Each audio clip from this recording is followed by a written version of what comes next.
مجیب آپ واشنگٹن میں بیٹھے ہوئے ہیں، ہمیں یہ بتائیں کہ وہاں پہ پریزیڈنٹ ٹرمپ کے لیے کتنا پریشر ہے، پولیٹیکل پریشر، کہ جناب یہ اس میں سے کن ٹرمز اینڈ کنڈیشنز پہ یہاں سے اگر تصفیہ ہونا یا نہ ہونا کتنا ضروری ہے، اور اکنامک کہ اگر یہ نہیں ہوتا تو کیا جو ہے وہاں پہ انفلیشن کی، آئل کی، گیس کی اور یہ کنڈیشنز پہ کتنا پڑتا ہے سر؟ بہت بہت شکریہ عامر صاحب، آپ کا بھی، آپ کی ٹیم کا بھی۔ میں آپ کی اجازت سے بات شروع کرتا ہوں۔ میں سخت الفاظ میں مذمت کرتا ہوں اسرائیل نے جو صحافی مارا ہے غزہ کے اندر، الجزیرہ کا رپورٹر۔ اسرائیل دنیا میں صحافیوں کا سب سے بڑا قاتل ریاست ہے۔ اتنے تھوڑے عرصے میں 262 صحافی انہوں نے صرف غزہ میں مارے ہیں۔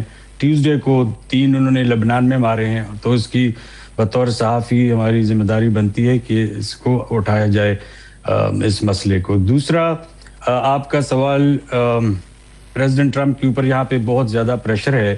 ایک تو یہ پولیٹیکلی تو یہ ہے کہ یہاں پر ان کے جو ناقدین ہیں یا ڈیموکریٹک پارٹی جو ہے وہ ان کو اس بات پہ لے کے تنقید ان کے اوپر کر رہے ہیں کہ مطلب اس جنگ سے پہلے جو حالات تھے ایران کی ہاتھوں میں اتنا کنٹرول نہیں تھا، پولیٹیکلی ان کا ہاتھ اتنا اوپر نہیں تھا جتنا آج ہے اس جنگ کے بعد۔ تو وہ اس کے گولز کے بارے میں اور اچیومنٹس کے بارے میں کوسچن کر رہے ہیں کہ ہرمز کے اوپر اتنا ٹائٹ کنٹرول ان کا ڈائریکٹ نہیں تھا، نہ وہ کسی کو روک رہے تھے نہ ٹوک رہے تھے، آج ہے۔ پہلے تو یہ نہیں تھا، ابھی وہ ٹال کی بھی بات کر رہے ہیں کہ ہم ٹال فضول کریں گے۔ پھر دوسرا یہ کہ ایران کے پاس جو انرچڈ یورینیم ہے اس کے بارے میں صدر ٹرمپ سے سوالات کیے جا رہے ہیں کہ بھائی اس کی کیا پوزیشن ہے۔ یہاں پہ کل وائٹ ہاؤس کی جو اسپوکس پرسن ہے کیرولائن لیوی، انہوں نے کہا تھا کہ یہ پریزیڈنٹ ٹرمپ کی ریڈ لائن ہے اور وہ بالکل اس کو تسلیم نہیں کریں گے کہ ایران جو افزودہ ان کے پاس انرچڈ یورینیم ہے وہ ہمیں ہمارے حوالے کریں گے یا کسی دوسرے ملک یا جو بھی طریقہ انہوں نے نکالنا ہے تو وہ کریں گے۔ اس کا یہ ایران کے لیے بھی ریڈ لائن ہے، کیونکہ انہوں نے جو 10 نکات پیش کیے ہیں ان میں سے باقی باتوں کے علاوہ کہ ہمارے اوپر پرائمری سینکشنز ختم کریں، سیکنڈری سینکشنز ختم کریں، یونائٹڈ نیشنز میں جو ہمارے خلاف قرارداد دے ہیں وہ سارے نکال لیں۔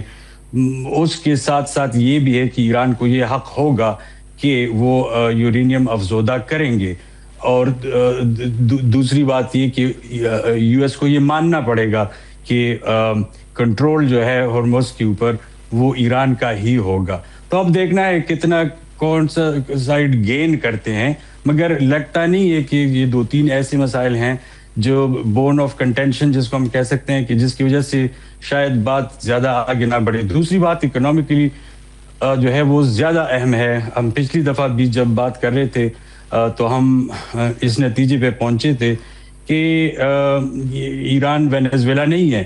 یہ شاید یہ سوچ کے گئے تھے کہ ہمارے پاس انٹیلیجنس ہے، جہاں پہ خامنئی اس وقت بیٹھا ہوا ہے اپنی فیملی کے ساتھ اور اپنی ایڈوائزرز کے ساتھ، ان کو مار کے اپنی مرضی کا بندہ بٹھا کے حالات چلائیں گے۔ اس سے زیادہ ان کے پاس آگے کوئی لگتا نہیں ہے کوئی پلان تھا۔ اسی وجہ سے لوگ کوسچن کر رہے ہیں پریزیڈنٹ ٹرمپ کو کہ آپ کے پاس پلان کیا ہے، آپ کی ایگزٹ اسٹریٹجی کیا ہے، آپ جا رہے تھے اس جنگ میں، آپ کے پاس گولز کیا تھے۔ یہ اس سوال پہ وہ تب اٹھتے ہیں اور رپورٹرز کو ہراساں کرنا شروع کر دیتے ہیں پریس کانفرنس کے دوران۔ گیس کی پرائسز $1 سے زیادہ اس ایک مہینے میں پر گیلن بڑھی ہے، اور عام امریکیوں کے لیے یہ اتنا مسئلہ نہیں ہے۔ امریکہ میں جب آپ گیس کہتے ہیں اسے ہم پیٹرول یہاں پہ کہتے ہیں۔ جی پیٹرول کی قیمتیں یہاں پہ پر گیلن $1 سے زیادہ۔ پھر امریکہ جو ہے یہ ٹرکس کے اوپر چلتا ہے۔ آپ نے یہاں ٹائم گزارا ہے، آپ کو پتہ ہے کہ یہاں کی اکانومی ٹرکس کے اوپر ہے، سامان ایک جگہ سے دوسری جگہ موو، تو وہ ڈیزل کی قیمتیں اتنی زیادہ بڑھ گئی ہیں کہ وہ عام آدمی تک اس کا ٹرکل ڈاؤن ایفیکٹ ابھی آنا شروع ہو گیا ہے، اور لوگ یہ کوسچن کر رہے ہیں کہ بھئی اس جنگ میں واٹس ان اٹ فار اس، مطلب امریکیوں کے لیے اس میں کیا ہے۔ اسی لیے تو پچھلے 40-45 سالوں میں کسی امریکی صدر نے اسرائیل کی یہ بات نہیں سنی کہ چلو آئیں اور یہ ایڈونچر کر لیں۔